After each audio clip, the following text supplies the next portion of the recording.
औज़ुबिल्लाहिमिनश्शैतानिर्रजीम बिस्मिल्लाहिर्रहमानिर्रहीम। अस्सलाम वालेकुम, नमस्ते, सत श्री अकाल फ्रेंड्स।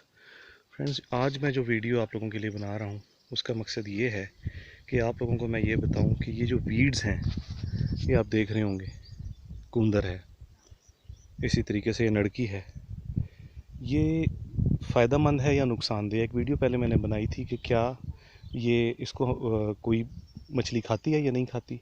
फ्रेंड्स, खाती ज़रूर है इसको मछली, ग्रास कार्प इसको खाती है, लेकिन ये ऐसी चीज़ है कि जिससे आपके पॉन्ड को फ़ायदा नहीं होता। तो अब ये पॉन्ड में लगी हुई है और ज़्यादा हो चुकी हुई है, जिसका अभी हमें आफ्टर ऑल कोई फ़ायदा नहीं है, बल्कि नुकसान ही नुकसान है। तो इसको कोशिश किया करें कि इसकी सफाई करवाएं। मैं आपको इससे पहले की मेरी वीडियोज़ हैं जिसमें ये सफाई मैंने कराई हुई थी। अब दोबारा इंशाल्लाह ताला ये जैसे सीज़न इसका ख़त्म होता है तो मैं इसकी सफाई कराऊंगा।